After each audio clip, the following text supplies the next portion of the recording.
स्वागत है PTC news ਦੇ ਵਿਚਾਰ ਦਰਸ਼ਕਾਂ ਦਾ। ਮੈਂ ਹਰਪ੍ਰੀਤ ਸਿੰਘ, ਤੁਸੀਂ ਦੇਖ ਰਹੇ ਹੋ ਗਿਲਕੋ ਪ੍ਰੈਜ਼ੈਂਟਸ ਵਿਚਾਰ ਤਕਰਾਰ। ਇੱਕ ਅਹਿਮ ਮੁੱਦੇ ਤੇ ਵਿਚਾਰ ਚਰਚਾ ਲੈ ਕੇ ਤੁਹਾਡੇ ਸਾਹਮਣੇ ਹਾਜ਼ਰ ਹਾਂ। ਸਾਡੀ ਹਮੇਸ਼ਾ ਇਸ ਸ਼ੋਅ ਦੇ ਜ਼ਰੀਏ ਕੋਸ਼ਿਸ਼ ਹੁੰਦੀ ਹੈ ਕਿ ਲੋਕਾਂ ਨੂੰ ਜਾਗਰੂਕ ਕੀਤਾ ਜਾਵੇ, ਲੋਕ ਹਿੱਤ ਦੇ ਜਿਹੜੇ ਫੈਸਲੇ ਨੇ ਉਹ ਲੋਕਾਂ ਤੱਕ ਪਹੁੰਚਾਏ ਜਾਣ। ਜਿਹੜੇ ਲੋਕਾਂ ਦੇ ਹਿੱਤ ਦੇ ਵਿੱਚ ਨਹੀਂ ਨੇ, ਜੋ ਸਰਕਾਰਾਂ ਫੈਸਲੇ ਕਰਦੀਆਂ ਨੇ, ਉਹਨਾਂ ਬਾਰੇ ਵੀ ਤੁਹਾਨੂੰ ਜਾਗਰੂਕ ਕੀਤਾ ਜਾਵੇ। ਹਾਲ ਹੀ ਦੇ ਵਿੱਚ ਇੱਕ ਖਬਰ ਨਸ਼ਰ ਹੋਈ ਸੀ ਕਿ ਖਾਸ ਤੌਰ ਤੇ ਮੋਹਾਲੀ ਦੇ ਨੇੜੇ ਤੇੜੇ ਜਿੰਨੇ ਵੀ G+2 और S+3 फ्लैट्स ने उन्होंने रजिस्ट्री का काम बंद हो चुका है। ना उन्होंने NOC मिल रही है, ना उन्होंने रजिस्ट्री हो रही है। एक खबर असी भी नशर की थी कि सरकार ने एक नोटिस जारी किया। सरकार का यह कहना सीगा कि बिल्डर मोटियां कमाइयां करते हैं और उसके एवज के सानू जिन्ना मालिया जमा होना चाहिए उन्ना मालिया जमा नहीं होंदा। उदाहरण वजों कहा जाता है कि जिहड़े फ्लैट बनाए जाते हैं उन्होंने रजिस्ट्री है जिहड़ी वो हिस्सिਆਂ ਦੇ ਵਿੱਚ ਕੀਤੀ ਜਾਂਦੀ है, नक्शा ਇੱਕੋ ਹੀ पास किया जाता है। हुण सरकार कह रही है कि नक्शे अलग अलग पास किए जाण और अलगों अलग उन्होंने रजिस्ट्रियां होण। जिवें 100 गज का एक कोई फ्लैट सीगा, उहदियां 33 गज ਦੀਆਂ 3 रजिस्ट्रियां ਹੁੰਦੀਆਂ ਸੀਗੀਆਂ और सरकार हुण कह रही है कि नक्शे ने जिहड़े वो हर फ्लैट का अलग अलग होवे, 100 गज का पूरा नक्शा पास नहीं होएगा। इसका बिल्डर विरोध क्यों कर रहे हैं, इसका नुकसान की है उन्होंने, क्योंकि उन्होंने तो लोगों तो ही पैसे लेने हैं, वो क्यों इसका विरोध कर रहे हैं, ये समझण दी आपां कोशिश करांगे कि वाकई मोहाली के नेड़े तेड़े भावें वो जीरकपुर होवे, खरड़ होवे, लांडरा होवे, इस एरिए दे विच जिन्हां लोगों ने पैसा लगाया या जिहड़े लोग पैसा लगाण जा रहे हैं उन्हां लई कोई खतरे की घंटी है कि नहीं है, ये सब कुछ समझण दी अज आपां कोशिश करांगे। साडे नाल खास मेहमान भी जुड़े होणगे और पूरी कोशिश होगी कि सरकार का तर्क है जिहड़ा, सरकार का लॉजिक है जिहड़ा, वो भी तुहाडे सामने रखिया जाए। साडे नाल खास मेहमान जुड़े हुए हैं सवदेश लांबा जी, बिल्डर ने होमली होम्स तो MD ने, साडे नाल मौजूद ने ओम प्रकाश जी, वड्डे बिल्डर ने डिवाइन वर्ल्ड तो, और अमन शर्मा बिल्डर ने ਡੀਸੈਂਟ ਹੋਮਸ ਡੀਸੈਂਟ ਸਿਟੀ ਤੋਂ। ਬਹੁਤ ਬਹੁਤ ਸਵਾਗਤ ਹੈ, ਕਿਉਂਕਿ ਇੱਕ ਵੀਡੀਓ ਤੁਹਾਡੇ ਫੋਨ ਦੇ ਵਿੱਚ ਵੀ ਪਹੁੰਚੀ ਹੋਣੀ, ਉਹ ਮੇਰੀ ਵੀਡੀਓ ਸੀ ਜਿਸ ਦੇ ਵਿੱਚ ਅਸੀਂ ਉਹ ਸਾਰੀਆਂ ਗੱਲਾਂ ਦੱਸੀਆਂ ਕਿ ਸਰਕਾਰ ਕੀ ਕਹਿੰਦੀ ਹੈ, ਸਰਕਾਰ ਦਾ ਲੌਜਿਕ ਕੀ ਹੈ, ਔਰ ਇਹਨਾਂ ਦਾ ਪੱਖ ਸੀਗਾ ਕਿ ਸਾਡਾ ਪੱਖ ਵੀ ਜ਼ਰੂਰ ਲੋਕਾਂ ਤੱਕ ਪਹੁੰਚਾਇਆ ਜਾਵੇ। ਅਸੀਂ ਕੀ ਚਾਹੁੰਦੇ ਹਾਂ, ਅਸੀਂ ਕਿਉਂ ਵਿਰੋਧ ਕਰ ਰਹੇ ਹਾਂ और लोगों का पैसा सुरक्षित है कि नहीं है, ये समझण की आप कोशिश करांगे। साडे नाल मीत भी जुड़े हुए ने सीधा चंडीगढ़ तो, क्योंकि सरकार दा इहदे पिछे लॉजिक की है, सरकार की अपने फैसले तो पिछे हटण जा रही है। रविंदर मीत जुड़े हुए ने, उन्होंने तो भी समझण की कोशिश करांगे। शुरुआत रविंदर मीत तो ही कर लेने, फिर आप उन्होंने फ्री कर देने, फिर आप चर्चा नूं अगे वधावांगे। रविंदर मीत, रविंदर खास तौर पर वो खबर जो नशर हुई जिहड़ी असीं खबर चलाई, उस तो बाद हड़कंप जरूर मचिया। सरकारे दरबारे तो भी फोन आए कि ठीक है जी तुसीं वधिया काम कीता, पर इहदे नाल एक हलचल जी हो गई है कि सरकार अपने फैसले ते दोबारा गौर करने की सोच रही है, क्योंकि बिल्डर भरा कह रहे हैं कि आमो आम है जी, रजिस्ट्रियां का काम रुकिया नहीं है। इस बारे थोड़ी जी जानकारी दिओ।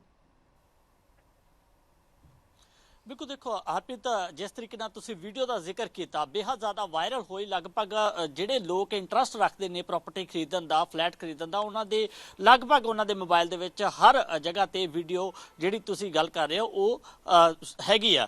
हुण गल कर लैण कि सरकार इस लॉजिक ते क्यों आई, सरकार इस फैसले ते क्यों आई कि ground+2 जिहड़े फ्लैट हैगे ने उन्हां दीयां रजिस्ट्रियां रोकण दा फैसला सरकार क्यों लै रही है। सब तो पहला पहलू रेवन्यू दा, रेवन्यू जनरेट करना चाਹੁੰਦੀ आर्थिक मंदहाली चो गुजर रही पंजाब सरकार हुण रास्ते लभ रही है कि रेवन्यू किस तरीके नाल जनरेट किया जाए, कित्थों कित्थों पैसा आ सकता, ताकि आने वाले समय दे विच वो काम कर सकण। हुण दूसरा पहलू किहड़ा, दूसरा पहलू करप्शन दा, करप्शन रोकना चाਹੁੰਦੀ सरकार नूं। लग रहा कि कमेटियां दे विच, तहसीलां दे विच बहुत वड्डे पद्धर ते करप्शन चलदी है। जिस तरीके नाल नक्शे पास कराउण दीयां गल्लां बातां सामने आउंदियां तां ओह किवें हुंदे ने नक्शे पास, किन्ने ਲੱਖਾਂ रुपये दे के हुंदे ने।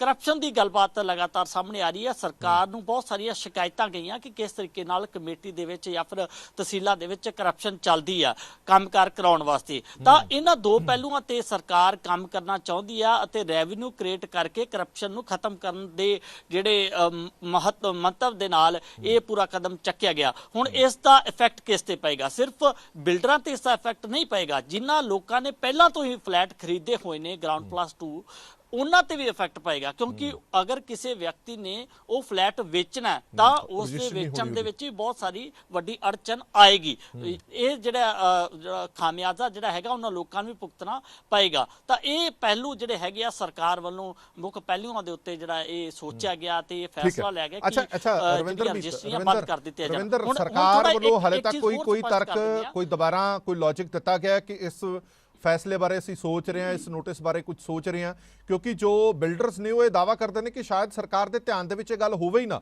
ਇੱਕ ਅਫਸਰ ਵੱਲੋਂ ਇਹ ਇੱਕ ਨੋਟੀਫਿਕੇਸ਼ਨ ਦੀ ਕਾਪੀ ਹੈ ਜਿਹੜੀ ਉਹ ਵੀ WhatsApp ਦੇ ਜ਼ਰੀਏ ਜਾਰੀ ਕੀਤੀ ਗਈ ਹੈ, ਪ੍ਰੋਪਰ ਚੈਨਲ ਦੇ ਜ਼ਰੀਏ ਵੀ ਇਹ ਜਿਹੜੀ ਹੈ ਕਾਪੀ ਨਹੀਂ ਆਈ, ਪਰ ਇਸ ਦੇ ਨਾਲ ਕਮ ਇਫੈਕਟ ਜ਼ਰੂਰ ਹੋ ਗਿਆ, NOC ਰੁਕ ਗਈਆਂ। ਇਸ ਬਾਰੇ ਸਰਕਾਰ ਕੁਝ ਸੋਚ ਰਹੀ ਹੈ? ਸਰਕਾਰ ਵੱਲੋਂ ਕੁਝ ਦੁਬਾਰਾ ਇਸ ਤੇ ਵਿਚਾਰ ਵਟਾਂਦਰਾ ਕਰਨ ਦੀ ਕੋਈ ਗੱਲ ਸਾਹਮਣੇ ਆਈ ਹੈ?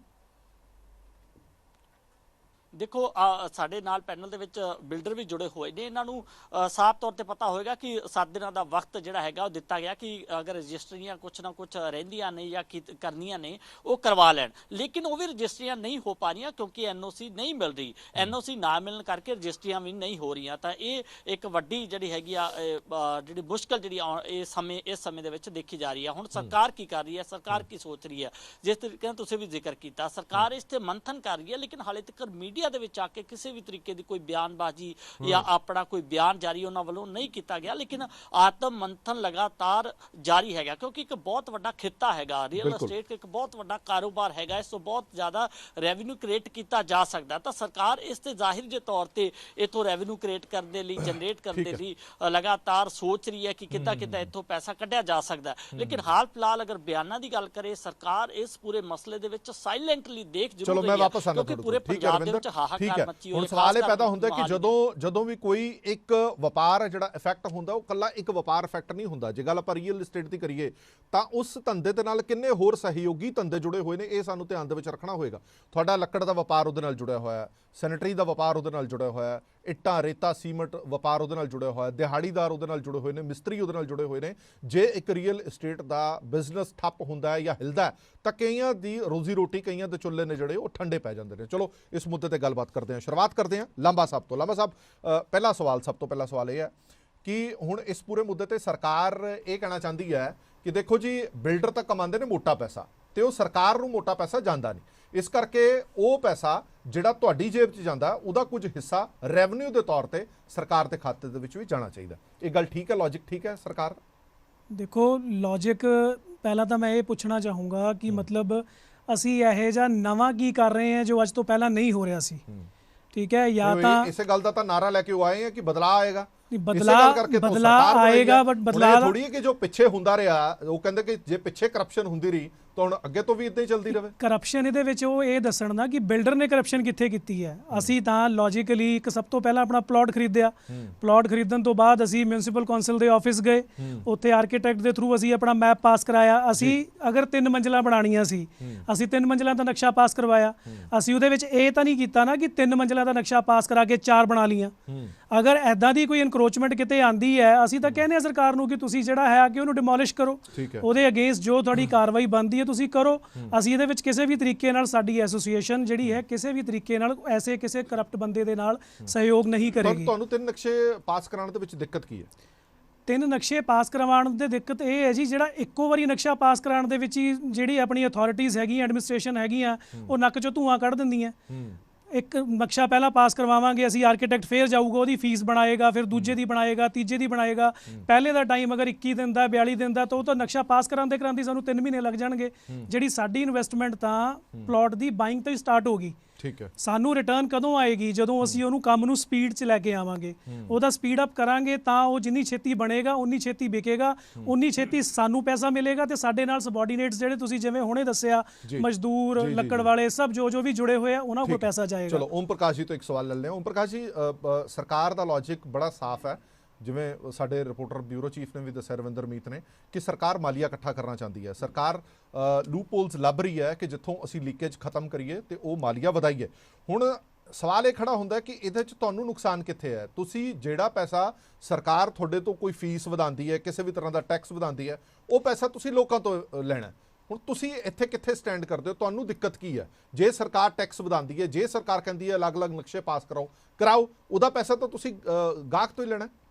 ਸਰ, ਜਿਹੜੇ ਨਕਸ਼ੇ ਦੀ ਤੁਸੀਂ ਗੱਲ ਕਰ ਰਹੇ ਹੋ ਜੀ, ਅਸੀਂ ਜੇ 3 ਮੰਜ਼ਿਲੇ ਦਾ ਇਕੱਠਾ ਕਰਾਇਆ ਜਾਂ ਅਸੀਂ ਉਹਨੂੰ 3 ਫਾਈਲ ਨੂੰ ਭੇਜਾਂਗੇ, ਪੈਸੇ ਉਨੇ ਹੀ ਲੱਗਣੇ ਜੀ। ਸਾਡੀ ਜਿਹੜੀ ਐਕਸਰਸਾਈਜ਼ ਵੱਧ ਜਾਣੀ, ਸਾਡੇ ਆਰਕੀਟੈਕਟ ਨੂੰ ਇੱਕੋ ਫਾਈਲ ਦੇ 3 ਵਾਰੀ ਚੱਕਰ ਲਗਾਉਣੇ ਪੈਣਗੇ ਜੀ। ਪਹਿਲੇ ਗਰਾਊਂਡ ਫਲੋਰ ਪਾਸ ਕਰਾਏਗਾ ਜੀ, 15 ਦਿਨ ਮਹੀਨਾ ਖਰਾਬ ਕਰਕੇ ਆਏਗਾ, ਫਿਰ ਗਰਾਊਂਡ ਫਲੋਰ ਦਾ ਲੈਂਟਰ ਪੈਗਾ, ਫਿਰ ਉਹ ਫਸਟ ਫਲੋਰ ਦਾ ਪਾਸ ਕਰਾਉਣ ਜਾਏਗਾ ਜੀ, ਫਿਰ 15 ਦਿਨ ਮਹੀਨਾ ਖਰਾਬ ਕਰਾਂਗੇ ਜੀ, ਮਤਲਬ ਕਿ ਜਿੰਨੇ ਮੰਜ਼ਲਾਂ ਦੇ ਕਰਾਵਾਂਗੇ ਉਨੀ ਉਹਨੂੰ ਚੱਕਰ ਲਗਾਉਣੇ ਤੇ ਪੈਣੇ। ਫਿਰ ਸਰਕਾਰ ਤੁਹਾਨੂੰ ਖੱਜਲ ਖੁਆਰ ਕਿਉਂ ਕਰ ਰਹੀ ਹੈ, ਕਿਉਂ ਬਸ ਕਰਨਾ ਚਾਹਦੀ ਹੈ? ਇਹੀ ਸਮਝ ਨਹੀਂ ਆ ਸਰਕਾਰ ਰਹੀ। ਦਾ ਤਾਂ ਲੌਜੀਕ ਤਾਂ ਕੋਈ ਹੋਏਗਾ ਨਾ। ਨਹੀਂ, ਸਾਡੇ ਹਿਸਾਬ 'ਚ ਓਮ ਪ੍ਰਕਾਸ਼ ਜੀ, ਜਦੋਂ ਵੀ ਸਰਕਾਰ ਕੋਈ ਫੈਸਲਾ ਕਰਦੀ ਹੈ ਉਹਦੇ ਪਿੱਛੇ ਕੋਈ ਨਾ ਕੋਈ ਤਾਂ ਲੌਜਿਕ ਹੋਏਗਾ। ਤੁਸੀਂ ਬਹੁਤ ਪੁਰਾਣੇ ਬਿਲਡਰ ਹੋ, ਤੁਹਾਡੇ ਧਿਆਨ ਦੇ ਵਿੱਚ ਹੋਏਗਾ ਜੇ ਸਰਕਾਰ ਇਹ ਲੌਜਿਕ ਲੈ ਕੇ ਆਈ ਹੈ ਤਾਂ ਇਹਦਾ ਸਿੱਧਾ ਮਕਸਦ ਇਹ ਤਾਂ ਹੋਏਗਾ ਕਿ ਤੁਹਾਨੂੰ ਤੰਗ ਕਰਨਾ। ਨਹੀਂ ਸਰ, ਸਾਡੇ ਹਿਸਾਬ 'ਚ ਸਰਕਾਰ ਜਿਹੜੀ ਲਰਨਿੰਗ ਹੈ ਜੀ, ਅੱਛਾ, ਮੈਨੂੰ ਕਹਿਣਾ ਪੈ ਰਿਹਾ, ਲਰਨਿੰਗ ਸਰਕਾਰ ਹੈ, ਇਹਨਾਂ ਕੋਲ ਐਕਸਪੀਰੀਅੰਸ ਨਹੀਂ ਹੈ ਜੀ। ਅਸੀਂ ਇਹ ਐਡਵਾਈਸ ਕਰਾਂਗੇ ਇਹ ਮਤਲਬ ਕਿ ਅੱਛੇ ਐਕਸਪਰਟ ਬੰਦਿਆਂ ਤੋਂ ਕੰਮ ਕਰਵਾਉਣ ਤੇ ਪਬਲਿਕ ਦੀ ਫੇਵਰ 'ਚ ਕਰਵਾਉਣ। ਅਸੀਂ ਜੋ ਵੀ ਮਕਾਨ ਤਿਆਰ ਕਰ ਰਹੇ ਹਾਂ, ਅਸੀਂ ਅਫੋਰਡੇਬਲ ਹਾਊਸ ਤਿਆਰ ਕਰ ਰਹੇ ਹਾਂ ਜੀ। ਠੀਕ ਹੈ। ਅਫੋਰਡੇਬਲ ਪਾਲਿਸੀ ਦੇ ਹਿਸਾਬ ਨਾਲ ਪ੍ਰੋਪਰ ਨਕਸ਼ਾ ਪਾਸ ਕਰਾਈਦਾ ਜੀ। ਪ੍ਰੋਪਰ ਨਕਸ਼ੇ ਦੀ ਅਸੀਂ ਜੇ ਸਾਨੂੰ 32 ਫੁੱਟ ਹਾਈਟ ਮਿਲਦੀ ਹੈ 10 ਮੀਟਰ ਦੀ, ਪ੍ਰੋਪਰ ਉਸ ਹਾਈਟ 'ਚ 3 ਮੰਜ਼ਲਾਂ ਬਣਦੀਆਂ ਜੀ। ਤਿੰਨੋਂ ਮੰਜ਼ਲਾਂ ਦੀ ਜਦੋਂ ਅਸੀਂ ਰਜਿਸਟਰੀ ਕਰਾਉਂਦੇ, ਕਸਟਮਰ ਨੂੰ ਕਰਾਉਂਦੇ ਔਰ ਸਾਰਾ ਰੈਵਨਿਊ ਗਵਰਨਮੈਂਟ ਕੋਲ ਜਾਂਦਾ ਹੈ। ਅਸੀਂ ਇਹ ਵੀ ਡਿਟੇਲ ਦੇ ਸਕਦੇ ਕਿ 33% ਸਾਡੀ ਟੋਟਲ ਕਾਸਟ ਦਾ ਗਵਰਨਮੈਂਟ ਦੇ ਕੋਲ ਐਜ ਏ ਰੈਵਨਿਊ ਜਾ ਰਿਹਾ। ਅਸੀਂ ਕਿਤੇ ਵੀ ਇੱਕ ਪੈਸੇ ਦੀ ਹੇਰ ਫੇਰ ਕਿਤੇ ਨਹੀਂ ਕਰ ਰਹੇ। ਕੋਈ ਇਹਨਾਂ ਦੇ 3 ਨਕਸ਼ੇ ਪਾਸ ਕਰਾਉਣ ਕੋਈ ਉਹਦੇ ਨਾਲ ਐਕਸਰਸਾਈਜ਼ ਵੱਧ ਨਹੀਂ ਜਾਣੀ। ਜਿੰਨੇ ਜ਼ਿਆਦਾ ਚੈੱਕਰ ਲੱਗਣਗੇ ਆਫਿਸ ਦੇ ਬਾਊ ਨੂੰ ਜਾ ਕੇ ਮਿਲਣਗੇ, ਇੱਕ ਫਾਈਲ ਨੂੰ 10 ਬੰਦਿਆਂ ਤੋਂ ਕਢਵਾਉਣਗੇ, ਉਨੀ ਥਾਂ ਤੇ ਕਰਪਸ਼ਨ ਜ਼ਿਆਦਾ ਦੇਣੀ ਪਏਗੀ ਸਾਨੂੰ, ਸਾਡੇ ਆਰਕੀਟੈਕਟ ਨੂੰ। ਇਹ ਕਹਿੰਦੇ ਅਸੀਂ ਮਤਲਬ ਕਰਪਸ਼ਨ ਖਤਮ ਬੰਦ ਕਰਨੀ ਤੇ ਕਰਪਸ਼ਨ ਦਾ ਰਾਹ ਖੋਲਤਾ ਇਹ ਕਰਪਸ਼ਨ ਦੇ ਹੋਰ ਰਾਹ ਖੋਲ ਲੈ ਰਹੇ ਨੇ। ਹੋ ਸਕਦਾ ਗਵਰਨਮੈਂਟ ਨੂੰ ਇਸ ਬਾਰੇ ਨਾ ਪਤਾ ਹੋਵੇ। ਅਸੀਂ ਗਵਰਨਮੈਂਟ ਨੂੰ ਅਵੇਅਰ ਕਰਨਾ ਚਾਹੁੰਦੇ ਹਾਂ ਕਿ ਤੁਹਾਡੀ ਇਸ ਐਕਸਰਸਾਈਜ਼ ਨਾਲ ਕਰਪਸ਼ਨ ਵਧੇਗੀ, ਘਟੇਗੀ ਨਹੀਂ। ਠੀਕ ਹੈ। ਅਮਨ ਸ਼ਰਮਾ, ਇੱਕ ਥੋੜਾ ਲੇਮੈਨ ਦੀ ਭਾਸ਼ਾ 'ਚ ਨਾ ਮੈਨੂੰ ਇਹ ਸਮਝਾ ਦਿਓ, ਕਿਉਂਕਿ ਬੜੇ ਸਾਰੇ ਲੋਕਾਂ ਨੂੰ ਵਹਿਮ ਹੈ ਕਈ ਤਰ੍ਹਾਂ ਦੇ। ਲੇਮੈਨ ਦੀ ਭਾਸ਼ਾ 'ਚ ਇਹ ਸਮਝਾ ਦਿਓ ਕਿ ਸਰਕਾਰ ਨੇ ਜਿਹੜਾ ਨਵਾਂ ਫੈਸਲਾ ਕੀਤਾ ਉਸ ਦੇ ਮੁਤਾਬਕ G+2 S+3 ਜਿੰਨੇ ਵੀ ਫਲੈਟ ਨੇ ਉਹਨਾਂ ਦੀਆਂ ਰਜਿਸਟਰੀਆਂ ਨੇ ਫਿਲਹਾਲ ਬੰਦ ਕਰ ਦਿੱਤੀਆਂ ਗਈਆਂ ਨੇ। ਇਹ ਠੀਕ ਹੈ ਕਿ ਗਲਤ ਹੈ? ਇਹਦੇ ਬਾਰੇ ਪਹਿਲਾਂ ਸਪਸ਼ਟੀਕਰਨ ਦਿਓ। ਇਹ ਚੀਜ਼ ਗਲਤ ਹੈ। ਰਜਿਸਟਰੀਆਂ ਬੰਦ ਕਰਨ ਦੀ ਇੱਕ ਜਿੱਦਾਂ ਇਹਨਾਂ ਨੇ ਦੱਸਿਆ ਮੇਰੇ ਸਾਥੀਆਂ ਨੇ ਕਿ WhatsApp ਦੇ ਜ਼ਰੀਏ ਹੀ ਇੱਕ ਨੋਟੀਫਿਕੇਸ਼ਨ ਦੇਤੀ ਸੀ ਜਿਹਦੇ ਨਾਲ ਰਜਿਸਟਰੀਆਂ ਬੰਦ ਹੋਈਆਂ। ਅਸੀਂ ਥੋੜਾ ਜਿਹਾ ਪ੍ਰੋਟੈਸਟ ਕੀਤਾ ਉਹਦੇ ਅਗੇਂਸਟ ਤੇ ਰਜਿਸਟਰੀਆਂ ਉਦਣ ਹੀ ਖੁੱਲ ਗਈਆਂ ਸੀ। ਹੁਣ ਸਾਨੂੰ ਇਹਦੇ 'ਚ ਦਿੱਕਤ ਰਜਿਸਟਰੀ ਕਰਾਉਣ ਦੇ ਵਿੱਚ ਇਹ ਆ ਰਹੀ ਹੈ ਕਿ ਇੱਕ ਇਸੇ ਸਰਕਾਰ ਨੇ ਨੋਟੀਫਿਕੇਸ਼ਨ ਕਰੀ ਸੀ NOC ਦੀ ਜੀ। ਉਹ NOC ਮਿਲਦੀ ਹੈ ਕਮੇਟੀ ਤੋਂ, ਕਮੇਟੀ ਆਫਿਸ ਤੋਂ, ਤੇ ਕਮੇਟੀ ਤੋਂ ਸਾਨੂੰ NOC ਨਹੀਂ ਮਿਲ ਪਾ ਰਹੀ। ਤੇ ਮਤਲਬ ਜੇ ਸਰਕਾਰ ਨੇ ਆਪਣਾ ਫੈਸਲਾ ਕੀਤਾ ਕਿ ਰਜਿਸਟਰੀਆਂ ਬੰਦ ਕਰਨੀਆਂ, ਜੇ ਰਜਿਸਟਰੀਆਂ ਹੋਣ ਲੱਗ ਗਈਆਂ ਫਿਰ ਤੁਹਾਡਾ ਪ੍ਰੋਟੈਸਟ ਕਿਉਂ ਹੈ? ਫਿਰ ਤੁਹਾਨੂੰ ਦਿੱਕਤ ਕੀ ਹੈ? ਨਹੀਂ, ਪ੍ਰੋਟੈਸਟ ਤਾਂ ਸਾਡਾ ਇਹ ਹੈ ਨਾ ਜੀ ਕਿ ਆਹ ਜਿਹੜਾ ਕਮੇਟੀ ਦੇ ਵਿੱਚ ਸਾਨੂੰ ਹੁਣ ਖੱਜਲ ਹੋਣਾ ਪੈ ਰਿਹਾ। ਜੇ ਉੱਥੋਂ ਸਾਨੂੰ ਕੰਨ ਇਦਾਂ ਨਹੀਂ ਤੇ ਕੰਨ ਉਦਾਂ ਪੜ ਲਓ। ਗੱਲ ਹੋਈ ਹੈ ਵੀ ਰਜਿਸਟਰੀਆਂ ਨਹੀਂ ਹੋ ਰਹੀਆਂ। ਹਾਂਜੀ, NOC ਨਾ ਮਿਲਣ ਕਰਕੇ ਤੁਹਾਡੀਆਂ ਯਾਨੀ ਰਜਿਸਟਰੀਆਂ ਕਿ ਐਕਸਰਸਾਈਜ਼ ਵੱਧ ਗਈ ਜੀ। ਹੁਣ ਸਾਡੇ ਖਰੜ ਦੇ ਵਿੱਚ ਖਾਲੀ ਕੋਈ ਖਰੜ ਦੇ ਲੋਕ ਨਹੀਂ ਰਹਿ ਰਹੇ, ਕੋਈ ਦਿੱਲੀ ਤੋਂ ਰਹਿ ਰਿਹਾ, ਕੋਈ ਬੰਬੇ ਤੋਂ ਆਏ, ਮੈਂ ਕਹਿੰਦਾ ਆਲ ਓਵਰ ਇੰਡੀਆ ਤੋਂ ਲੋਕ ਰਹਿ ਰਹੇ ਆ। ਜੇ ਇੱਕ ਦਿੱਲੀ ਦੇ ਬੰਦੇ ਨੇ ਕੋਈ ਪਹਿਲਾਂ ਆਪਣਾ ਖਰੀਦੀ ਹੋਈ ਹੈ ਕੋਈ ਪ੍ਰਾਪਰਟੀ, ਉਹਨੇ ਸੇਲ ਕਰਨੀ, ਇਹਦਾ ਮਤਲਬ ਤਾਂ ਇਹ ਹੋ ਗਿਆ ਕਿ 2 ਹਫ਼ਤੇ ਉਹ ਖਰੜ ਜਾਂ ਚੰਡੀਗੜ੍ਹ ਦੇ ਵਿੱਚ ਕੋਈ ਹੋਟਲ ਲੈ ਕੇ ਰਹੂਗਾ, 2-3 ਲੱਖ ਰੁਪਏ ਖਰਚਾ ਪਹਿਲਾਂ NOC ਲੈਣ ਨੂੰ ਇਹ ਕਰ ਦੂਗਾ। ਉਹ ਲੋਕਾਂ ਨੇ ਇਹਨਾਂ ਦੀ ਸਰਕਾਰ NOC ਨਹੀਂ ਲੈਣੀ ਪੈਂਦੀ ਸੀ। ਨਹੀਂ, ਜਦ ਕਮੇਟੀ ਤੋਂ ਨਕਸ਼ਾ ਪਾਸ ਹੈ NOC ਦੀ ਜ਼ਰੂਰਤ ਹੀ ਨਹੀਂ ਜੀ। ਉਸੇ ਅਥਾਰਟੀ ਨੇ ਨਕਸ਼ਾ ਪਾਸ ਕਰਕੇ ਦਿੱਤਾ ਨਾ ਜਿੱਦੋਂ ਸਾਨੂੰ NOC ਲੈਣ ਨੂੰ ਕਹਿ ਰਹੇ ਆ। ਤੇ ਲੋਕਾਂ ਨੇ ਸਰਕਾਰ ਇਹ ਸੋਚ ਕੇ ਬਣਾਈ ਸੀ, ਕਿਉਂਕਿ ਭਗਵੰਤ ਮਾਨ ਜੀ ਜਗ੍ਹਾ ਕਹਿੰਦੇ ਸੀ 1 ਵਿੰਡੋ ਕਰ ਦਾਂਗੇ, 1 ਵਿੰਡੋ ਕਰ ਦਾਂਗੇ। ਮੈਂ ਤਾਂ ਇਹ ਨਹੀਂ ਸਮਝਦੀ ਵੀ ਵਿੰਡੋਜ਼ ਹੈ, ਬਿਲਡਿੰਗ ਤਾਂ ਕਿਤੇ ਹੈ ਹੀ ਨਹੀਂ। ਮਤਲਬ ਖੱਜਲ ਖੁਆਰੀ ਖਤਮ ਕਰਨ ਦੀ ਬਜਾਏ ਖੱਜਲ ਖੁਆਰੀ ਵੱਧ ਗਈ। ਬਿਲਕੁਲ ਜੀ, ਬਿਲਕੁਲ। ਠੀਕ ਹੈ। ਇੱਕ ਸਵਾਲ ਜਿਹੜਾ ਵਾਰ-ਵਾਰ ਆਮ ਲੋਕਾਂ ਦੇ ਜ਼ਿਹਨ ਦੇ ਵਿੱਚ ਜ਼ਰੂਰ ਆਏਗਾ ਕਿ ਜਿਨ੍ਹਾਂ ਨੇ ਪੈਸਾ ਇਸ ਖਰੜ ਏਰੀਆ ਦੇ ਵਿੱਚ ਮੋਹਾਲੀ, ਜ਼ੀਰਕਪੁਰ, ਲਾਂਡਰਾ ਇੱਥੇ ਪੈਸਾ ਲਗਾ ਦਿੱਤਾ, ਜਿਨ੍ਹਾਂ ਨੇ ਫਲੈਟ G+2 S+3 ਬੁੱਕ ਕਰਾ ਲਏ ਜਾਂ ਲੈ ਲਏ, ਹੁਣ ਉਹਨਾਂ ਦਾ ਕੀ ਬਣੇਗਾ? ਇਹ ਇੱਕ ਵੱਡਾ ਸਵਾਲ ਜ਼ਰੂਰ ਖੜਾ ਹੁੰਦਾ। ਓਮ ਪ੍ਰਕਾਸ਼ ਜੀ ਥੋੜੀ ਜੀ ਚਾਨਣਾ ਪਾਓ, ਕਿਉਂਕਿ ਇਹ ਗੱਲ ਤੁਸੀਂ ਵੀ ਮੰਨਦੇ ਹੋ ਕਿ NOC ਹਲੇ ਨਹੀਂ ਮਿਲ ਰਹੀ, ਜਿਸ ਕਰਕੇ ਰਜਿਸਟਰੀਆਂ ਖੁੱਲ ਵੀ ਗਈਆਂ ਹੁਣ ਤਾਂ ਵੀ ਉਹਦਾ ਕੋਈ ਫਾਇਦਾ ਨਹੀਂ ਹੋ ਰਿਹਾ। ਜੇ ਕਿਸੇ ਨੇ ਫਲੈਟ ਲੈ ਲਿਆ, ਜੇ ਉਹ ਆਪਣਾ ਵੇਚਣਾ ਚਾਹ ਰਿਹਾ, ਉਹ ਵੀ ਹਲੇ ਵੇਚ ਨਹੀਂ ਪਾਏਗਾ ਜਦ ਤੱਕ NOC ਨਹੀਂ ਮਿਲਦੀ। ਹੁਣ ਇਹ ਸਵਾਲ ਬੜਾ ਵੱਡਾ ਹੈ ਕਿ ਜਿਸ ਅਥਾਰਟੀ ਨੇ ਨਕਸ਼ਾ ਪਾਸ ਕੀਤਾ ਉਸੇ ਤੋਂ ਹੀ NOC ਕਾਹਦਾ ਲੈਣਾ, ਇਹ ਸਮਝ ਤੋਂ ਬਾਹਰ। ਇਹ ਤੁਸੀਂ ਸਮਝਾਓ ਵੀ ਇਹ ਕਿਉਂ ਹੈ? ਇਹੀ ਸਾਨੂੰ ਨਹੀਂ ਸਮਝ ਆ ਰਿਹਾ ਜੀ। ਜਿਹੜੀ ਅਥਾਰਟੀ ਸਾਡਾ ਨਕਸ਼ਾ ਪਾਸ ਕਰ ਰਹੀ ਹੈ ਉਹ ਉਸ ਅਥਾਰਟੀ ਤੋਂ ਅਸੀਂ ਦੁਆਰਾ ਜਾ ਕੇ NOC ਲੈ ਰਹੇ ਫਲੋਰ ਵਾਈਜ਼, ਜਿਹਦੀ ਕੋਈ ਜ਼ਰੂਰਤ ਨਹੀਂ ਹੈ। ਜੇ NOC ਮਿਲੇਗੀ ਤਾਂ ਹੀ ਰਜਿਸਟਰੀ ਹੋਏਗੀ। ਹਾਂਜੀ। ਔਰ ਵੈਸੇ ਰਜਿਸਟਰੀਆਂ ਚੱਲ ਰਹੀਆਂ। ਸਾਡੇ ਕਸਟਮਰ ਨੂੰ ਕਿਸੇ ਤਰ੍ਹਾਂ ਕੋਈ ਡਰਨਾ ਨਹੀਂ ਚਾਹੀਦਾ। ਉਹਨਾਂ ਦੀ ਜੋ ਵੀ ਇਨਵੈਸਟਮੈਂਟ ਲੱਗੀ ਉਹ ਸੇਫ ਹੈ। ਅਸੀਂ ਸੈਕਟਰੀ ਸਾਹਿਬ ਨੂੰ ਮਿਲੇ ਜੀ, ਲੋਕਲ ਬੋਡੀ ਸੈਕਟਰੀ ਸਾਹਿਬ ਨੂੰ ਮਿਲੇ ਪਰਸੋਂ, ਸਾਡਾ ਪ੍ਰੋਟੈਸਟ ਮਿਲਿਆ ਜੀ। ਉਹਨਾਂ ਨਾਲ ਅਸੀਂ ਡਿਸਕਸ ਕਰਿਆ। ਉਹ ਕਹਿੰਦੇ ਜੀ ਅਸੀਂ ਮੰਗਲ ਬੁੱਧਵਾਰ ਤੱਕ ਲੈਟਰ ਕੱਢ ਰਹੇ ਵੀ ਜਿਹੜੇ ਲੈ ਚੁੱਕੇ ਨੇ ਆਲਰੇਡੀ, ਵੀ ਉਹਨਾਂ ਨੂੰ ਕੋਈ ਡਰਨ ਦੀ ਲੋੜ ਨਹੀਂ, ਉਹਨਾਂ ਨੂੰ NOC ਮਿਲੇਗੀ ਔਰ ਉਹਨਾਂ ਦੀਆਂ ਰਜਿਸਟਰੀਆਂ ਹੋਣਗੀਆਂ, ਉਹਨਾਂ ਦੀ ਪ੍ਰਾਪਰਟੀ ਸੇਫ ਹੈ। ਲੇਕਿਨ ਅਸੀਂ ਆਪਣਾ ਨਾਲ ਕੁਐਸਚਨ ਉਠਾਇਆ ਜੀ ਵੀ ਤੁਸੀਂ ਉਹਨਾਂ ਨੂੰ ਕਰ ਰਹੇ ਹੋ ਤਾਂ ਸਾਡੀ ਵੀ ਲੈਟਰ ਬਾਰੇ ਸੋਚੋ ਜੀ। ਫਿਰ ਉਹਨਾਂ ਸਾਨੂੰ ਕਹਿੰਦੇ ਵੀ ਉਹਦੇ 'ਚ ਹੱਸ ਕੇ ਦਿਖਾਤਾ ਜੀ ਅਸੀਂ ਕੁਝ ਇਹਦੇ ਵਿੱਚ ਚੇਂਜਸ ਲਿਆਉਣੀ ਚਾਹੁੰਦੇ ਜੀ। ਅਸੀਂ ਚੇਂਜ ਕਿਹਾ ਜੀ ਕਹਿੰਦੇ ਜੀ ਅਸੀਂ ਇਹਦਾ ਰੇਟ ਥੋੜਾ ਹੋਰ ਵਧਾਉਣਾ ਚਾਹੁੰਦੇ ਹਾਂ ਵੀ ਜੋ ਹਾਈ ਰਾਈਜ਼ ਦਾ ਤੇ ਤੁਹਾਡਾ ਲੋ ਰਾਈਜ਼ ਦੇ ਵਿੱਚ ਡਿਫਰੈਂਸ ਹੈ ਉਹਨੂੰ ਅਸੀਂ ਕਵਰ ਕਰਨਾ ਚਾਹੁੰਦੇ, ਕੁਝ ਹੋਰ ਲੈਣਾ ਚਾਹੁੰਦੇ। ਤੇ ਸਾਡੇ ਜਿਹੜਾ ਵੀ ਉੱਥੇ ਸਮੂਹ ਬੈਠਾ ਸੀਗਾ ਉਹਨਾਂ ਕਿਹਾ ਪੈਸੇ ਤਾਂ ਅਸੀਂ ਤੁਹਾਨੂੰ ਪਹਿਲੇ ਬਹੁਤ ਦੇ ਰਹੇ ਹਾਂ। ਕਹਿੰਦੇ ਜੀ ਉਹ ਕਿਸ ਤਰ੍ਹਾਂ ਮਤਲਬ ਤੁਹਾਨੂੰ ਇਹ ਲੱਗ ਰਿਹਾ ਹੈ ਕਿ ਹਾਈ ਰਾਈਜ਼ ਨੂੰ ਥੋੜਾ ਜਿਹਾ ਫਾਇਦਾ ਪਹੁੰਚਾਉਣ ਦੇ ਲਈ ਇਹ ਕੰਮ ਕੀਤਾ ਜਾ ਰਿਹਾ ਹੈ? ਯੈਸ ਇਹ ਕੁਝ ਜਲਦ ਬਿਲਡਰਾਂ ਦੇ ਦਬਾਅ ਥੱਲੇ ਆ ਕੇ ਜਾਂ ਉਹਨਾਂ ਨੂੰ ਅਕੋਮੋਡੇਟ ਕਰਨ ਲਈ ਐਕਸਟਰਾ ਤੇ ਇਹ ਕੀਤਾ ਜਾ ਰਿਹਾ ਹੈ। ਹੋ ਸਕਦਾ ਗਵਰਨਮੈਂਟ ਕੋਲ ਰੈਵਨਿਊ ਨਹੀਂ ਹੋਊਗਾ, ਉਹਨਾਂ ਨੂੰ ਇੱਕ ਬਹਾਨਾ ਹੈ ਜੀ, ਸਾਡੀ ਸ਼ੱਕ ਦੀ ਜਿਹੜੀ ਸੂਈ ਹੋ ਸਕਦਾ ਗਲਤ ਹੋਵੇ, ਲੇਕਿਨ ਜਿਹੜਾ ਗਵਰਨਮੈਂਟ ਰੈਵਨਿਊ ਮੰਗਣਾ ਚਾਹ ਰਹੀ ਹੈ ਅਸੀਂ ਉਹਦੇ ਬਾਰੇ ਉਹਨਾਂ ਨੂੰ ਜਸਟੀਫਿਕੇਸ਼ਨ ਦਿੱਤੀ ਆਪਣੀ ਵੀ ਅਸੀਂ ਜੀ ਸਟੇਟ ਵਾਈਜ਼ ਅਫੋਰਡੇਬਲ ਹਾਊਸ ਦੀ ਪਾਲਿਸੀ ਕੱਢ ਕੇ ਲੈ ਗਏ, ਰਾਜਸਥਾਨ ਦੀ ਲੈ ਗਏ ਜੀ, ਹਰਿਆਣੇ ਦੀ ਲੈ ਗਏ ਜੀ, ਹਿਮਾਚਲ ਦੀ ਲੈ ਗਏ ਔਰ ਪੰਜਾਬ ਦੀ ਲੈ ਗਏ। ਠੀਕ ਹੈ। ਰਾਜਸਥਾਨ ਦੇ ਵਿੱਚ ਜੀ 7 ਲੱਖ ਰੁਪਈਆ ਚਾਰਜ ਪਰ ਏਕੜ ਦਾ ਜੀ। ਠੀਕ ਹੈ। ਔਰ ਹਰਿਆਣੇ ਦੇ ਵਿੱਚ ਜੀ 10 ਲੱਖ ਰੁਪਈਆ ਚਾਰਜ ਹੈ ਪਰ ਏਕੜ ਦਾ ਅਫੋਰਡੇਬਲ ਹਾਊਸ ਸਕੀਮ ਦਾ। ਜੀ ਜੀ। ਔਰ ਹਿਮਾਚਲ ਬਿਲਕੁਲ ਫ੍ਰੀ ਹੈ, ਵੇਵ ਆਫ ਹੈ ਜੀ। ਔਰ ਜੋ ਪੰਜਾਬ ਦੇ ਵਿੱਚ ਹੈ ਜੀ, ਪੰਜਾਬ ਦੇ ਵਿੱਚ ਤਕਰੀਬਨ ਅਪਰੋਕਸੀਮੇਟਲੀ 55 ਲੱਖ ਰੁਪਈਆ ਜੀ, 55 ਲੱਖ ਰੁਪਏ ਪ੍ਰਤੀ ਏਕੜ। ਯੈਸ 5 ਟਾਈਮ ਜ਼ਿਆਦਾ ਲੈ ਰਹੀ ਜੀ ਹਰਿਆਣੇ ਤੋਂ।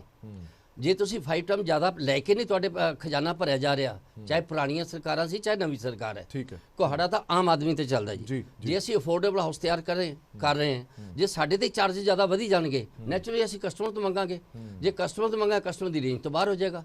ਹੁਣ ਜਿਹੜੇ ਹਾਈ ਰਾਈਜ਼ ਦੇ ਫਲੈਟ ਨੇ ਜੀ, ਮੰਨ ਲਓ 2 BHK ਬਣਾਉਂਦੇ ਸੀ 100 ਗਜ਼ ਚ ਬਣਾਉਂਦੇ, ਜਿਹੜੇ ਹਾਈ ਰਾਈਜ਼ ਦੀ ਸਟਾਰਟਿੰਗ ਪ੍ਰਾਈਸ ਹੈ ਜੀ ਉਹ 45 ਲੱਖ ਤੋਂ ਸਟਾਰਟ ਹੋਏਗੀ ਜੀ। ਅਸੀਂ ਉਹੀ ਚੀਜ਼ ਆਮ ਲੋਕ ਜਿਹੜੇ ਲੋਕੀ ਛੋਟੇ ਤਬਕੇ ਦੇ ਅਸੀਂ ਉਹਨਾਂ ਨੂੰ 25 ਲੱਖ ਚ ਦੇ ਰਹੇ ਜੀ। ਸਾਡਾ ਤਾਂ ਉਹਨਾਂ ਦਾ 50% ਦਾ ਅਮਾਉਂਟ ਦਾ ਫਰਕ ਹੈ, ਲੇਕਿਨ ਕੁਆਲਿਟੀ ਵੱਲੋਂ ਕੋਈ ਕੰਪਰੋਮਾਈਜ਼ ਨਹੀਂ। ਜਿਹੜਾ ਸਾਡਾ ਮਾਰਜਨ ਆਪਣਾ ਉਹ ਬੜਾ ਜੈਨੂਇਨ ਜਿਹਾ ਰੱਖਿਆ ਹੋਇਆ ਠੀਕ ਹੈ, ਠੀਕ ਹੈ। ਔਰ ਮੋਰ ਓਵਰ ਮੈਂ ਇੱਕ ਹੋਰ ਗਵਰਨਮੈਂਟ ਨੂੰ ਆਪਣੀ ਪੰਜਾਬ ਸਰਕਾਰ ਨੂੰ ਇਹ ਕਲੀਅਰ ਕਰਨਾ ਚਾਹੁੰਦਾ ਕਿ ਤੁਸੀਂ ਬਾਹਰ ਦੀਆਂ ਸਟੇਟਾਂ ਚੋਂ ਜਾਂ ਬਾਹਰੋਂ ਇਨਵੈਸਟਰ ਲੱਭਣ ਜਾ ਰਹੇ ਹੋ ਜਾਂ ਇੰਨੀ ਦੇਰ ਤੋਂ ਸ਼ੋਰ ਮਚਾ ਰਹੇ ਵੀ ਅਸੀਂ ਬਾਹਰੋਂ ਇਨਵੈਸਟਰ ਲੈ ਕੇ ਆ ਰਹੇ, ਇਨਵੈਸਟਮੈਂਟ ਬਾਹਰ ਦੀ ਲੈ ਕੇ ਆ ਰਹੇ, ਜਿਹੜੀ ਪੰਜਾਬ ਦੀ ਇਨਵੈਸਟਮੈਂਟ ਉਹਨੂੰ ਸੰਭਾਲ ਲਓ। ਅਸੀਂ ਸਾਡੇ ਕੋਲੇ 85% ਜਿਹੜਾ ਸਾਡਾ ਕਸਟਮਰ ਹੈ ਜੀ ਉਹ ਸ਼੍ਰੀਨਗਰ ਤੋਂ ਹੈ, ਜੰਮੂ ਤੋਂ ਹੈ ਔਰ ਹਿਮਾਚਲ ਤੋਂ ਹੈ। ਅਸੀਂ ਬਾਹਰ ਦੀਆਂ ਸਟੇਟਾਂ ਦਾ ਰੈਵਨਿਊ ਲਿਆ ਕੇ ਪੰਜਾਬ ਨੂੰ ਦੇ ਰਹੇ ਹਾਂ। ਔਰ ਜਿਹੜੇ ਅਸੀਂ ਜਿੰਨੇ ਇਸ ਧੰਦੇ ਦੇ ਨਾਲ ਅਕੇਲੇ ਖੱਡ ਦੇ ਵਿੱਚ 1000 ਪਲੱਸ ਸਾਡਾ ਹੈ ਜਿਹੜਾ ਸਾਥੀ ਕੰਮ ਕਰ ਰਿਹਾ ਇਸ ਲਾਈਨ 'ਚ ਹੈ ਜੀ। ਜੀ ਜੀ ਜੀ। ਔਰ 1000 ਨੇ ਕਮ ਸੇ ਕਮ 20,000 ਜਾਂ 30,000 ਬੰਦੇ ਨੂੰ ਰੁਜ਼ਗਾਰ ਜਨਰੇਟ ਕਰਨਾ, ਰੁਜ਼ਗਾਰ ਦਿੱਤਾ ਹੋਇਆ ਜੀ, ਅੱਜ ਦੀ ਡੇਟ 'ਚ ਦਿੱਤਾ ਹੋਇਆ ਵੀ ਜਿਹੜਾ ਗਵਰਨਮੈਂਟ ਨੇ ਕੰਮ ਕਰਨਾ ਸੀ ਉਹ ਕੰਮ ਅਸੀਂ ਕਰੀ ਜਾ ਰਹੇ ਹਾਂ। ਚਲੋ ਬਿਲਕੁਲ। ਹੁਣ ਇੱਕ ਗੱਲ ਹੋਰ ਸਵਾਲ ਇਹ ਵੀ ਖੜਾ ਹੁੰਦਾ ਕਿ ਜੇ ਸਰਕਾਰ ਨਵੀਂ ਕੋਈ ਪਾਲਿਸੀ ਲੈ ਕੇ ਆਈ ਹੈ ਤਾਂ ਕੀ ਉਹ ਪਾਲਿਸੀ ਐਗਜ਼ਿਸਟਿੰਗ ਜਿਹੜੇ ਪ੍ਰੋਜੈਕਟ ਚੱਲ ਰਹੇ ਨੇ ਉਹਨਾਂ ਤੇ ਲਾਗੂ ਹੋ ਸਕਦੀ ਹੈ ਜਾਂ ਜਿਹੜੇ ਪੁਰਾਣੇ ਪ੍ਰੋਜੈਕਟ ਨੇ ਉਹ ਵੀ ਉਸ ਦੀ ਨਿਸ਼ਾਨਦੇਹੀ ਹੇਠ ਆ ਸਕਦੇ ਨੇ? ਇਹ ਇੱਕ ਵੱਡਾ ਸਵਾਲ ਜ਼ਰੂਰ ਹੈਗਾ ਕਿਉਂਕਿ ਕੁਝ ਪ੍ਰਾਪਰਟੀ ਡੀਲਰਸ ਨੇ ਜਾਂ ਜਿਹੜੇ ਰੀਅਲ ਐਸਟੇਟ ਨਾਲ ਜੁੜੇ ਹੋਏ ਲੋਕ ਨੇ ਉਹ ਕਹਿੰਦੇ ਨੇ ਕਿ ਜੇ ਤੁਸੀਂ ਕਰਨਾ ਹੈ ਤਾਂ ਜਿਹੜੇ ਨਵੇਂ ਪ੍ਰੋਜੈਕਟ ਆਉਣ ਵਾਲੇ ਉਹਨਾਂ ਤੇ ਇਹ ਚੀਜ਼ ਤੁਸੀਂ ਲਾਗੂ ਕਰ ਸਕਦੇ ਹੋ, ਪਰ ਜਿਹੜੇ ਪ੍ਰੋਜੈਕਟ ਆਨਗੋਇੰਗ ਪ੍ਰੋਜੈਕਟ ਨੇ ਉਹਨਾਂ ਤੇ ਨਾ ਕਰੋ ਤਾਂ ਜ਼ਿਆਦਾ ਬਿਹਤਰ ਰਹੇਗਾ। ਲਾਂਬਾ ਸਾਹਿਬ ਇਸ ਗੱਲ ਦੇ ਨਾਲ ਸਹਿਮਤ ਹੈਗੇ ਹੋ ਤੁਸੀਂ ਕਿ ਜੇ ਸਰਕਾਰ ਕਹਿੰਦੀ ਹੈ ਕਿ ਜਿਹੜੀ ਨਵੀਂ ਪਾਲਿਸੀ ਹੈ ਤਾਂ ਇੱਕ ਡੇਟ ਮਿਥ ਦੇ ਕਿ ਅੱਜ ਤੋਂ ਬਾਅਦ ਜਿੰਨੇ ਨਵੇਂ ਪ੍ਰੋਜੈਕਟ ਤੁਸੀਂ ਪਾਸ ਕਰਾਓਗੇ ਉਹ ਇਸ ਸਕੀਮ ਦੇ ਤਹਿਤ ਕਰਾਣੇ ਨੇ, ਇਸ ਤੋਂ ਪਹਿਲਾਂ ਜਿਹੜੇ ਹੋਗੇ? ਬਿਲਕੁਲ ਜੀ, ਇਹ ਬਿਲਕੁਲ ਇੱਕ ਐਪਰੀਸ਼ੀਏਟ ਕਰਨ ਵਾਲੀ ਚੀਜ਼ ਹੈਗੀ ਹੈ। ਅਗਰ ਕੋਈ ਨਵੀਂ ਪਾਲਿਸੀ ਗਵਰਨਮੈਂਟ ਬਣਾਉਂਦੀ ਹੈ ਤੇ ਜਿਹੜੀ ਪੁਰਾਣੀ ਚੱਲ ਰਹੀ ਹੈ ਉਹਦੇ ਵਿੱਚ ਉਹ ਕਿਸੇ ਤਰੀਕੇ ਦੀ ਇੰਟਰਫੇਰੈਂਸ ਨਹੀਂ ਕਰਦੇ, ਸਾਨੂੰ ਇਹਦੇ 'ਚ ਕੋਈ ਪ੍ਰੋਬਲਮ ਨਹੀਂ ਹੈ। ਠੀਕ ਹੈ ਜੀ। ਹੁਣ ਨਵੀਂ ਪਾਲਿਸੀ ਤੁਸੀਂ ਹਲੇ ਜਨਰੇਟ ਨਹੀਂ ਕਰੀ, ਤੁਸੀਂ ਹਲੇ ਉਹਦੇ ਬਾਰੇ ਵਿਚਾਰ ਕਰ ਰਹੇ ਹੋ ਤੇ ਤੁਸੀਂ ਪੁਰਾਣਾ ਕੰਮ ਜਿਹੜਾ ਚੱਲ ਰਿਹਾ ਸੀ ਉਹ ਬਿਲਕੁਲ ਠੱਪ ਕਰਤਾ। ਹੁਣ ਮੈਂ ਤੁਹਾਨੂੰ ਫੋਰ ਐਗਜ਼ਾਮਪਲ ਦੱਸਦਾ ਹਾਂ, ਔਨ ਐਨ ਐਵਰੇਜ ਸਾਡੇ ਖਰੜ ਦੀ ਤਹਿਸੀਲ ਦੇ ਵਿੱਚ 100 ਤੋਂ 110 ਰਜਿਸਟਰੀ ਡੇਲੀ ਹੁੰਦੀ ਹੈ। ਅਗਰ ਮੈਂ ਉਹਦਾ ਇੱਕ ਰੈਵਨਿਊ ਪਰ ਰਜਿਸਟਰੀ 50,000 ਰੁਪਏ ਵੀ ਪਕੜ ਕੇ ਚੱਲਾਂ ਤਾਂ ਤੁਸੀਂ ਲਗਾ ਲਓ 110 ਰਜਿਸਟਰੀਆਂ ਦਾ ਰੋਜ਼ ਦਾ ਕਿੰਨਾ ਰੈਵਨਿਊ ਹੋ ਗਿਆ। ਠੀਕ ਹੈ ਜੀ। ਪਿਛਲੇ ਇੱਕ ਹਫ਼ਤੇ ਤੋਂ ਇਹਨਾਂ ਨੇ ਕਰੋੜਾਂ ਰੁਪਏ ਦਾ ਰੈਵਨਿਊ ਲਾਸ ਕੀਤਾ, ਪਲੱਸ ਜਿਹੜੀ ਮਿਸਕਨਸੈਪਸ਼ਨ ਸਾਡੇ ਕਸਟਮਰਸ ਦੇ ਵਿੱਚ ਗਈ ਉਹ ਜਿਹੜੇ ਉਹਨਾਂ ਦੇ ਬੈਕਫੁੱਟ ਤੇ ਆ ਗਏ, ਜਿਹੜੇ ਫੋਨ ਕਰਦੇ ਆ ਕਿ ਹੁਣ ਹਾਂਜੀ ਅਸੀਂ ਫਲੈਟ ਲੈਣਾ ਹੈ ਜੀ, ਨਹੀਂ ਲੈਣਾ ਜੀ, ਕਿਸੇ ਨੇ ਲੱਖ ਟੋਕਨ ਦਿੱਤਾ, ਕਿਸੇ ਨੇ 2 ਲੱਖ ਬਿਆਨਾ ਦਿੱਤਾ, ਉਹ ਹੁਣ ਸਭ ਦੇ ਮਨਾਂ ਦੇ ਵਿੱਚ ਇੱਕ ਡਰ ਬਹਿ ਗਿਆ, ਪਤਾ ਨਹੀਂ ਰਜਿਸਟਰੀ ਹੋਊਗੀ ਕਿ ਨਹੀਂ ਹੋਊਗੀ। ਹੁਣ ਉਹਨਾਂ ਦੇ ਸਾਨੂੰ ਕਾਲ ਆਉਂਦੇ ਆ ਕਿ ਹਾਂਜੀ ਹਲੇ ਅਸੀਂ ਸੋਚਾਂਗੇ ਜੀ, ਤੁਸੀਂ ਉਹ ਜਿਹੜਾ ਸਾਡਾ ਫਲੈਟ ਬੁੱਕ ਕੀਤਾ ਸੀ ਨਾ ਜੀ ਤੁਸੀਂ ਅੱਗੇ ਵੇਚ ਦਿਓ।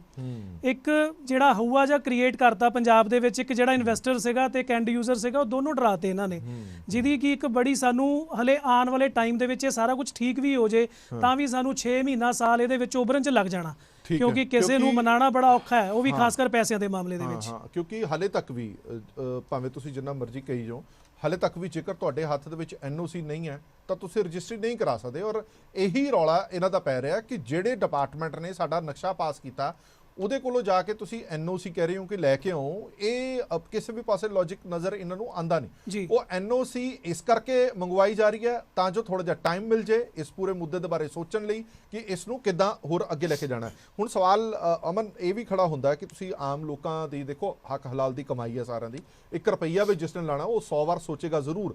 ਆਪਾਂ ਲੋਕਾਂ ਨੂੰ ਥੋੜਾ ਜਿਹਾ ਅਵੇਅਰ ਜ਼ਰੂਰ ਕਰੀਏ ਕਿ ਜਿਨ੍ਹਾਂ ਲੋਕਾਂ ਨੇ ਇਨਵੈਸਟਮੈਂਟ ਕਰ ਦਿੱਤੀ ਹੈ ਉਹਨਾਂ ਦਾ ਬਣੇਗਾ ਕੀ। ਹੁਣ ਤੁਸੀਂ ਖੁਦ ਮੰਨ ਰਹੇ ਹੋ ਕਿ ਐਨਓਸੀ ਨਹੀਂ ਮਿਲ ਰਹੀ, ਗਾਹੇ ਬਗਾਹੇ ਜੇ ਐਨਓਸੀ ਮਿਲੇਗੀ ਤਾਂ ਹੀ ਜਾ ਕੇ ਰਜਿਸਟਰੀ ਹੋਏਗੀ, ਫਿਰ ਹੁਣ ਲੋਕੀ ਕਰਨ ਕੀ?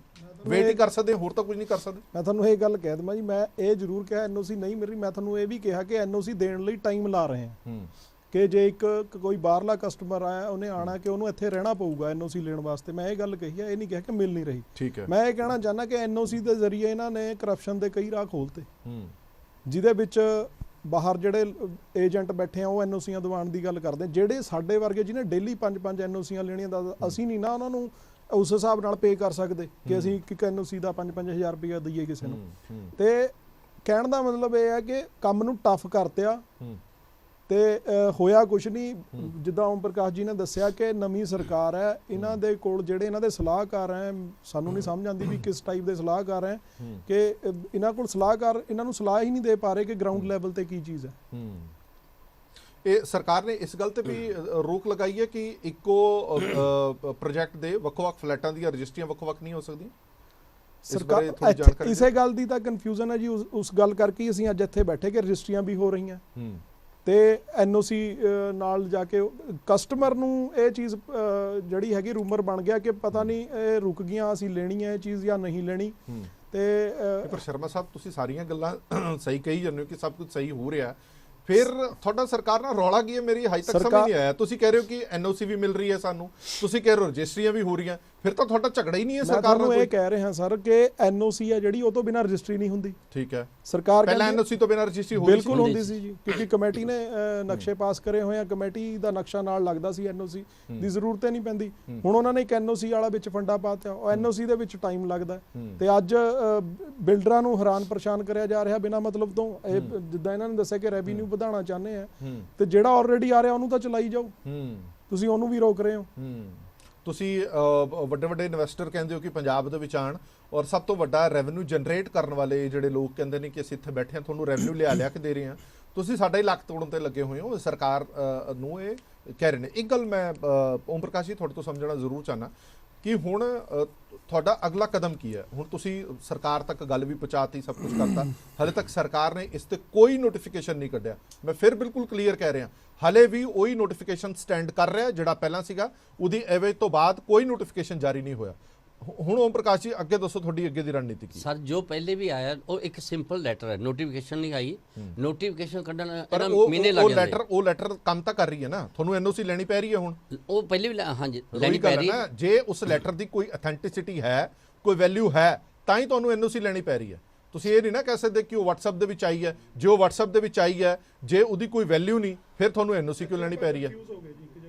ਹਾਂ ਕਿ ਨੋਟੀਫਿਕੇਸ਼ਨ ਇਹ ਆਈ ਹੈ ਕਿ ਜਿਹੜੀ ਚਿੱਠੀ ਆਈ ਕਿ G+2 ਦੀ ਰਜਿਸਟਰੀ ਰੋਕੋ। ਠੀਕ ਹੈ, ਠੀਕ ਹੈ। ਮੈਂ ਥੋੜਾ ਜਿਹਾ ਤੁਹਾਨੂੰ ਕਲੈਰੀਫਾਈ ਕਰਨਾ ਚਾਹਨਾ ਇੱਕ ਸਾਥ ਹੋਰ ਕਰ ਦਿਓ। ਇਹਦੇ ਵਿੱਚ ਪ੍ਰੋਬਲਮ ਕੀ ਹੈ? ਜਿਹੜੀ ਚਿੱਠੀ ਆਈ ਹੈ, ਅਗਰ ਤੁਸੀਂ ਉਸ ਚਿੱਠੀ ਨੂੰ ਪੜੋਗੇ ਨਾ ਧਿਆਨ ਨਾਲ, ਉਸ ਚਿੱਠੀ ਦੇ ਵਿੱਚ ਗਵਰਨਮੈਂਟ ਦੇ ਜਿਹੜੇ ਆਪਣੇ ਐਸਟੀਪੀ ਸਾਹਿਬ ਹੈ ਉਹਨਾਂ ਨੇ ਜੋ ਉਹਨਾਂ ਨੂੰ ਅੱਗੇ ਆਰਡਰ ਕੀਤੇ ਆ ਉਹ ਇਹ ਕੀਤੇ ਆ ਕਿ ਤੁਸੀਂ ਸਾਨੂੰ ਸ਼ਹਿਰ ਦੇ ਵਿੱਚ ਜਿੰਨੀਆਂ ਵੀ ਅਨਅਪਰੂਵਡ ਕਲੋਨੀਆਂ ਚੱਲ ਰਹੀਆਂ ਉਹਨਾਂ ਦਾ ਬਿਊਰਾ ਭੇਜੋ। ਠੀਕ ਹੈ ਜੀ। ਉਸ ਚਿੱਠੀ ਦੇ ਵਿੱਚ ਸਿਰਫ ਇੱਕ ਉਹਨਾਂ ਨੂੰ ਪੇਪਰ ਦੇ ਉੱਪਰ ਮੈਂਸ਼ਨ ਕਰਨ ਲਈ ਕਿਹਾ ਗਿਆ ਹੈ ਕਿ ਤੁਸੀਂ ਇੱਕ ਅਨਆਥੋਰਾਈਜ਼ਡ ਜਿਹੜੀ ਕਲੋਨੀਜ਼ ਹੈ ਉਹਨਾਂ ਦੀ ਸਾਡੇ ਕੋਲ ਡਿਟੇਲ ਭੇਜੋ। ਅਸੀਂ ਉਸ ਤੋਂ ਬਾਅਦ ਫਿਰ ਦੇਖਾਂਗੇ ਕਿ ਇਹਨਾਂ ਦੇ ਖਿਲਾਫ ਕੀ ਕਾਰਵਾਈ ਕਰਨੀ ਹੈ, ਕੀ ਪਾਲਿਸੀ ਬਣਾਣੀ ਹੈ। ਉਹਦੇ ਵਿੱਚ ਕਿਤੇ ਵੀ ਇਹ ਨਹੀਂ ਲਿਖਿਆ ਕਿ ਤੁਸੀਂ ਰਜਿਸਟਰੀਆਂ ਬੰਦ ਕਰ ਦਿਓ, ਉਹਦੇ ਵਿੱਚ ਕਿਤੇ ਵੀ ਇਹ ਨਹੀਂ ਲਿਖਿਆ ਹੋਇਆ ਕਿ ਤੁਸੀਂ ਐਨਓਸੀ ਇਸ਼ੂ ਨਹੀਂ ਕਰਨੀ। ਇਸੇ ਰਿਗਾਰਡਿੰਗ ਅੱਜ ਅਸੀਂ ਆਲਮੋਸਟ 1.5 ਘੰਟਾ ਈਓ ਸਾਹਿਬ ਨਾਲ ਗੱਲ ਕਰੀ ਹੈ। ਈਓ ਸਾਹਿਬ ਨੂੰ ਅਸੀਂ ਬਾਰ-ਬਾਰ ਇਹੀ ਪੁੱਛਿਆ ਕਿ ਸਰ ਤੁਸੀਂ ਇਹਦੇ ਵਿੱਚ ਐਨਓਸੀਆਂ ਬੰਦ ਕਰਤੀਆਂ, ਇੱਕ ਤੁਹਾਡੇ ਕੋਲੇ WhatsApp ਤੇ ਲੈਟਰ ਆ ਗਈ, ਤੁਸੀਂ ਉਹਨੂੰ ਮੇਨ ਕਰਕੇ ਕਿ ਮੇਰੇ ਸੀਨੀਅਰ ਦੀ ਆ ਗਈ ਤੇ ਮੈਂ ਬੰਦ ਕਰਤੀਆਂ, ਤੁਸੀਂ ਸਾਨੂੰ ਇਹ ਦਿਖਾਓ ਕਿ ਇਹਦੇ ਚ ਐਨਓਸੀ ਬਾਰੇ ਕਿੱਥੇ ਮੈਂਸ਼ਨਡ ਹੈ। ਅਗਰ ਉਹ ਹੈਗਾ ਤਾਂ ਆਪਾਂ ਉੱਠ ਕੇ ਚਲੇ ਜਾਂਦੇ ਆ, ਅਗਰ ਨਹੀਂ ਹੈ ਤਾਂ ਸਾਡੀਆਂ ਐਨਓਸੀਆਂ ਖੋਲੋ। ਤੇ ਈਓ ਸਾਹਿਬ ਕੋਲ ਇਹਦੇ ਬਾਰੇ ਕੋਈ ਜਵਾਬ ਨਹੀਂ ਸੀਗਾ। ਹਾਂਜੀ ਓਮ ਪ੍ਰਕਾਸ਼ ਜੀ, ਹੁਣ ਤੁਸੀਂ ਖੁਲਾਸਾ ਕਰੋ ਕੀ ਕਹਿਣਾ ਚਾਹਦੇ ਸੀਗੇ। ਬਸ ਮੈਂ ਇਹੀ ਮੈਂ ਕਹਿਣਾ ਚਾਹੁੰਦਾ ਸੀਗਾ ਜੀ। ਜੀ, ਜੋ ਲੈਟਰ ਗਵਰਨਮੈਂਟ ਦੀ ਸਿੰਪਲ ਲੈਟਰ ਆਈ ਹੈ ਠੀਕ ਹੈ। ਉਹਦੇ ਵਿੱਚ ਕਿਤੇ ਨਹੀਂ ਲਿਖਿਆ ਗਿਆ ਵੀ ਤੁਸੀਂ ਰਜਿਸਟਰੀਆਂ ਬੰਦ ਕਰ ਦਿਓ ਜੀ ਜਾਂ ਐਨਓਸੀ ਨਾ ਦਿਓ।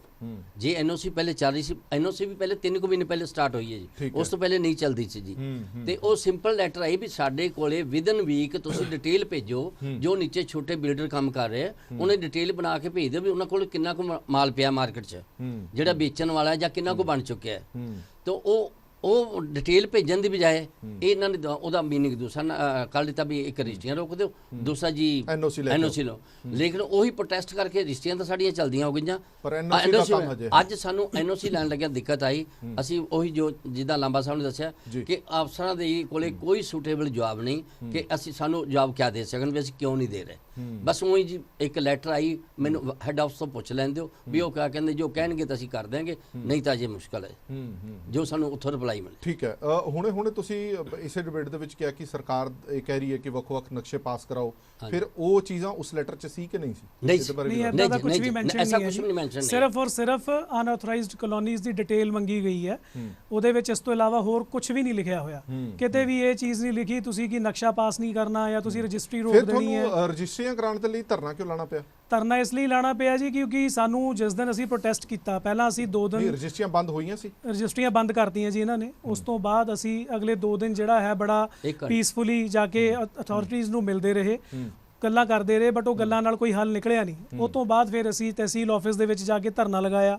ਧਰਨੇ ਤੋਂ ਬਾਅਦ ਅਸੀਂ ਰੋਡ ਜਾਮ ਕੀਤਾ। ਥੋੜੀ ਜਿਹੀ ਗੱਲ ਮੈਨੂੰ ਸਮਝਾਓ, ਤੁਸੀਂ ਕਹਿ ਰਹੇ ਹੋ ਕਿ ਚਿੱਠੀ ਦੇ ਵਿੱਚ ਰਜਿਸਟਰੀਆਂ ਬਾਰੇ ਰੋਕਣ ਬਾਰੇ ਕੋਈ ਗੱਲ ਨਹੀਂ ਸੀ, ਫਿਰ ਖਰੜ ਦੇ ਵਿੱਚ ਰਜਿਸਟਰੀਆਂ ਰੁਕੀਆਂ ਕਿਵੇਂ? ਇਹ ਸਮਝਣੇ ਚਾਹੁੰਦੇ ਨਾ, ਜਨਤਾ ਵੀ ਸਮਝਣਾ ਚਾਹੁੰਦੀ ਹੈ। ਇਹੀ ਅਸੀਂ ਦੱਸ ਰਹੇ ਹਾਂ ਨਾ ਜੀ, ਜਿਹੜੀ ਚਿੱਠੀ ਤੁਸੀਂ ਕਹਿ ਰਹੇ ਹੋ ਕਿ ਜਾਰੀ ਹੋਈ ਹੈ, ਕੰਸਰਨਡ ਅਥਾਰਟੀਜ਼ ਇਹ ਕਹਿ ਰਹੀਆਂ ਹੈ ਜੀ ਸਾਡੇ ਕੋਲੇ WhatsApp ਤੇ ਲੈਟਰ ਆਈ ਹੈ, ਅਸੀਂ ਤੁਹਾਨੂੰ ਦਿਖਾ ਦਿੰਨੇ ਉਹ ਲੈਟਰ ਕੀ ਹੈ। ਸਰ ਸਾਡੇ ਕੋਲ ਹੈ ਜੀ, ਠੀਕ ਹੈ ਜੀ, ਸਾਡੇ ਸਾਰਿਆਂ ਕੋਲ ਹੈਗੀ ਹੈ। ਤੁਸੀਂ ਲੈਟਰ ਚਲਾ ਰਹੇ ਹੋ, ਤੁਸੀਂ ਉਸ ਲੈਟਰ ਨੂੰ ਜ਼ੂਮ ਕਰਕੇ ਜਰਾ ਮੈਂ ਚਾਹੂੰਗਾ ਕਿ ਆਡੀਅנס ਨੂੰ ਵੀ ਦਿਖਾਓ। ਤੁਹਾਡੇ ਜ਼ਰੀਏ ਸਮਝਣਾ ਚਾਹਨਾ ਵੀ ਅਫਸਰਾਂ ਨੇ ਕੀ ਕਿਹਾ, ਫਿਰ ਆਪਾਂ ਤਹਿਸੀਲਦਾਰ ਨੂੰ ਵੀ ਲਾਈਨ ਤੇ ਲਾ ਸਰ ਜੋ ਵੀ ਉਹਨਾਂ ਕੋਲੇ ਆਰਡਰ ਆ ਰਹੇ ਹੈ ਨਾ ਜੀ, ਉਹ ਸਾਰੇ ਦੇ ਸਾਰੇ ਵਰਬਲ ਆਰਡਰਸ ਹੈ ਜੀ, ਕੋਈ ਉਹਦੀ ਆਥੈਂਟਿਸਿਟੀ ਨਹੀਂ ਹੈ ਜੀ। ਹਾਂਜੀ, ਤੇ ਉਹਨਾਂ ਕੋਲੇ ਇਸ ਗੱਲ ਦਾ ਕੋਈ ਜਵਾਬ ਨਹੀਂ ਹੈ। ਅਸੀਂ ਉਹਨਾਂ ਤੋਂ ਅੱਜ ਵੀ ਇਹੀ ਕਿਹਾ ਕਿ ਤੁਸੀਂ ਸਾਨੂੰ ਕੋਈ ਰਿਟਨ ਆਰਡਰ ਦਿਖਾ ਦਿਓ।